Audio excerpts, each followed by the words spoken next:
1972 में राजस्थान के नेवलगढ़ में जन्मे सीताराम सेकसरिया का अधिकांश जीवन कोलकाता में बीता। व्यापार व्यवसाय से जुड़े सेकसरिया अनेक साहित्यिक, सांस्कृतिक और नारी शिक्षण संस्थाओं के प्रेरक, संपादक और संचालक रहे। सीताराम सेकसरिया को विद्यालय की शिक्षा पाने का अवसर नहीं मिला।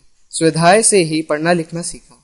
स्मृतिकण, मन की बात, बीता युग, नई याद और 2 भागों में एक कार्यकर्ता की डायरी उनकी उल्लेखनीय कृतियां हैं। 26 जनवरी 1930 को गुलाम भारत ने पहली बार स्वतंत्रता दिवस मनाया। यह सिलसिला आगे भी जारी रहा। आजादी के 2.5 साल बाद 1950 में यही दिन हमारे अपने गणतंत्र के लागू होने का दिन भी बना। सीताराम सेकसरिया आजादी की कामना करने वाले उन्हीं अनंत लोगों में से एक थे। वह दिन प्रतिदिन जो भी देखते, सुनते और महसूस करते उसे अपनी निजी डायरी में दर्ज कर लिया करते थे। इस पाठ में उनकी डायरी का 26 जनवरी 1931 का लेखा जोखा है। नमस्कार बच्चों, आज मैं सीताराम सेकसरिया आपको अपनी डायरी की सैर कराने ले जाऊंगा। 26 जनवरी, आज का दिन तो अमर दिन था। आज के ही दिन सारे हिंदुस्तान में स्वतंत्रता दिवस मनाया गया था। गत वर्ष अपना हिस्सा बहुत साधारण था। इस वर्ष जितना अपने दे सकते थे दिया था।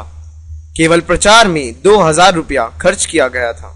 बड़े बाजार के प्रायः मकानों पर राष्ट्रीय झंडा फहरा रहा था और कई मकान तो ऐसे सजाए गए थे कि ऐसा मालूम होता था कि मानो स्वतंत्रता मिल गई हो। मॉन्यूमेंट के नीचे जहां शाम को सभा होने वाली थी, उस जगह को तो भोर में 6 बजे से ही पुलिस ने बड़ी संख्या में घेर लिया था, पर तब भी कई जगह तो भोर में ही झंडा फहराया गया। गुजराती सेविका संघ की ओर से जुलूस निकला, जिसमें बहुत सी लड़कियां थी। उन्हें गिरफ्तार कर लिया गया।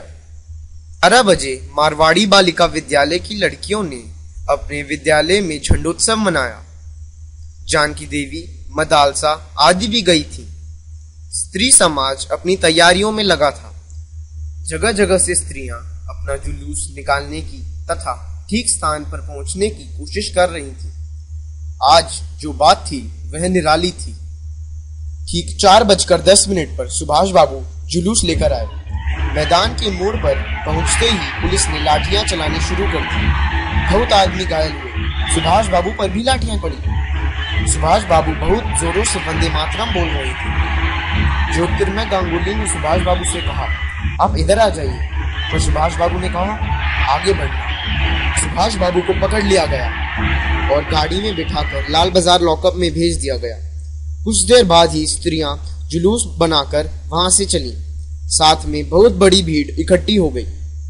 अब की बार भीड़ ज्यादा होने के कारण बहुत आदमी घायल हुए। धर्मतल्ले के मोड़ पर आकर जुलूस टूट गया और करीब 50-60 स्त्रियां वहीं मोड़ पर बैठ गईं। पुलिस ने उनको पकड़कर लाल बाजार भेज दिया। इस प्रकार करीब पौन घंटे के बाद पुलिस की लारी आई और उनको लाल बाजार ले जाया गया। और भी कई आदमियों को पकड़ा गया। सब मिलाकर 105 स्त्रियां पकड़ी गई थीं। कलकत्ता में आज तक इतनी स्त्रियां एक साथ गिरफ्तार नहीं हुई थी। पकड़े गए आदमियों की संख्या का पता नहीं चला, पर लाल बाजार के लॉकअप में स्त्रियों की संख्या 105 थी। आज तो जो कुछ हुआ वह अपूर्व हुआ था।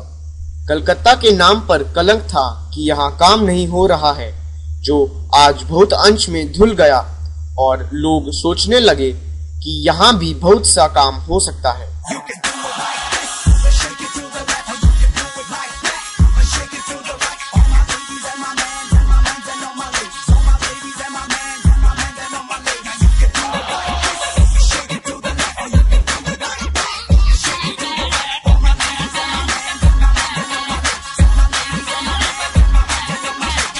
जोर का झटका है जोरों से लगा, शादी बन गई।